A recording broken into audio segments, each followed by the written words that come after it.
സാറേ, ഡ്രഗ്സിൻ്റെ യൂസേജ് ഇല്ലാതെ ഫ്രണ്ട്ഷിപ്പ് എങ്ങനെ നല്ല രീതിക്ക് മുന്നോട്ട് കൊണ്ടുപോകാന്നുള്ളതിനെ കുറിച്ച് സാർ പറഞ്ഞു. അപ്പം എൻ്റെ ചോദ്യം എന്ന് വെച്ച് കഴിഞ്ഞാൽ, നമ്മൾ യുവാക്കൾക്കിടയ്ക്ക് ഈ ഡ്രഗ്സിൻ്റെ യൂസേജ് കുടുംബപരമായിട്ട് നന്നായി സ്വാധീനിക്കുന്നില്ലേ? കുടുംബത്തിലെ സാഹചര്യങ്ങൾ നന്നായി അവനെ സ്വാധീനിക്കുന്നില്ലേ? കുടുംബത്തിൽ അറിയാതെ ആയിരിക്കാം ഒരുപക്ഷെ ഡ്രഗ്സ് യൂസ് ചെയ്യുന്നത്. 2 3 വർഷങ്ങൾ തന്നെ വീട്ടിൽ അറിഞ്ഞിട്ടുണ്ടാവില്ല. അപ്പോൾ അങ്ങനെ വീട്ടിലറിയാത്ത വീട്ടുകാരുമായിട്ടുള്ള ഒരു അറ്റാച്ച്മെൻറ്റ് കുറവ് ഈ ഡ്രഗ്സ് യൂസ് ചെയ്യുന്നതിൽ വലിയൊരു കാര്യമല്ലേ? അവനെ അതിലേക്ക് നല്ല രീതിക്ക് നയിക്കുന്നില്ലേ? പേരൻസിന് നല്ല പേരൻസ് ഇതാണ് ഞാൻ ഉപയോഗിക്കുന്നത്. നല്ല പേരൻസിന് കുട്ടികളുടെ ഓരോ ചലനങ്ങളും അറിയാൻ പറ്റും. ഉറപ്പായിട്ടും ഡ്രഗ്സ് ഉപയോഗിക്കുന്ന ഒരാൾ അയാളുടെ സ്വഭാവത്തിൽ ഉറപ്പായിട്ട് വ്യതിയാനങ്ങൾ ഉണ്ടാവും. അത് ക്ലോസ് ആയിട്ട് ഒബ്സർവ് ചെയ്താൽ പേരൻസിന് ഇവൻ എന്തോ ബുദ്ധിമുട്ട്. ഒന്നുകിൽ അവൻ ക്ഷീണിതനായിരിക്കും, ഭക്ഷണത്തിന്റെ അളവ് കുറയും, പഠന കാര്യത്തിൽ ശ്രദ്ധ കുറയും, വീട്ടിലെ ആളോട് ആവശ്യമില്ലാണ്ട് ദേഷ്യപ്പെട്ടു തുടങ്ങും, വേറെ കാര്യമൊന്നും അറിയത്തില്ല, പരമഗോപ്യമായിട്ടായിരിക്കും ഇത് ചെയ്യുന്ന കുട്ടികൾ. പക്ഷേ ഇത് അതിര് കവിഞ്ഞ് അങ്ങനെ അറ്റത്ത് പോകുമ്പോഴാണ് പേരൻസ് ശ്രദ്ധിക്കുന്നത്. ഏതെങ്കിലും സ്കൂളിൽ നിന്ന് വല്ല കംപ്ലൈന്റ് വരിക, അല്ലെങ്കിൽ കോളേജിൽ നിന്ന് കംപ്ലൈന്റ് വരിക, അങ്ങനെ സന്ദർഭങ്ങളിലാണ് ഇത് അറിയുന്നത്. അപ്പൊ നല്ല പേരൻസ് ആണെങ്കിൽ ഈ കുട്ടികളുടെ എല്ലാ കാര്യങ്ങളും കുട്ടികൾ വന്ന് വീട്ടിൽ പറയും. അങ്ങനത്തെ കുട്ടികളെ എനിക്കറിയാം. ഡ്രഗ്സ് ഉപയോഗിക്കുന്ന കാര്യം വീട്ടിൽ പോയി പറഞ്ഞിട്ട് അടിച്ച പിള്ളേരും ഉണ്ട്.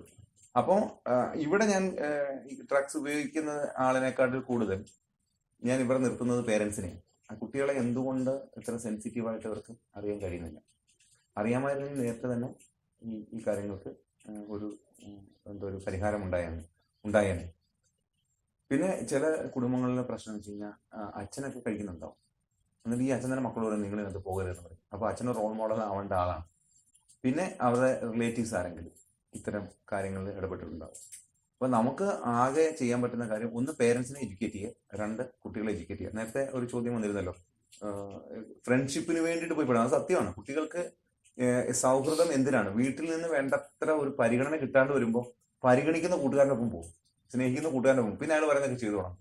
അപ്പോൾ കുട്ടികൾക്ക് കൂടുതൽ സ്നേഹം കൊടുക്കുകയും കുട്ടികളെ കൂടുതൽ എഡ്യൂക്കേറ്റ് ചെയ്യും. ആ കുട്ടി നാടിന് ആവശ്യമുള്ള കുട്ടിയാണെന്ന് ആ കുട്ടിയെ ധരിപ്പിക്കുക. അങ്ങനത്തെ ഒരു ബോധം ആ കുട്ടിയിൽ ഉണർത്തണം. നീ നാടിന്റെ അഭിമാനമായി വളരേണ്ട ആളാണ്, ഈ രാജ്യത്തിന്റെ അഭിമാനമായിട്ട് നീ വളരേണ്ട ആളാണെന്ന്. അങ്ങനത്തെ ഒരു ഉന്നത നിലവാരത്തിലുള്ള ചിന്താഗതിയുള്ള കുട്ടികളായിട്ട് ഉയർത്താനായിട്ട് പേരൻസ് വേണ്ട കാര്യങ്ങൾ ചെയ്താൽ ഉറപ്പായിട്ടും ഈ കുട്ടി തന്നെ മറ്റ് ഡ്രഗ്സിൽ പെട്ട ആളുകളെ തിരിച്ചുകൊണ്ടുള്ള സാധ്യതകളുണ്ട്. നമുക്ക് അത്തരം യുവാക്കളെ കണ്ടെത്താനായിട്ടുള്ള ട്രെയിനിങ് പ്രോഗ്രാംസ് ധാരാളമുണ്ട്. യൂത്ത് ലീഡർഷിപ്പ് ട്രെയിനിങ് പ്രോഗ്രാം ആർട്ടിഫിലിന്റെ ഒരു പ്രോഗ്രാം. അതിനകത്ത് ഒരുപാട് കുട്ടികൾ വന്ന് വ്യത്യാസപ്പെട്ടായിട്ട് ഞാൻ എൻ്റെ അനുഭവം, നേരിട്ട് അനുഭവം, ഇതുപോലത്തുള്ള ധാരാളം പ്രസ്ഥാനങ്ങളുണ്ട്.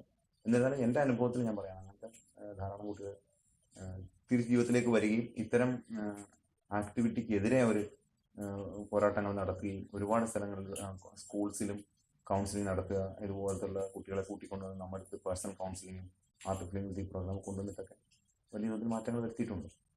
അതാണ് എൻ്റെ ഒരു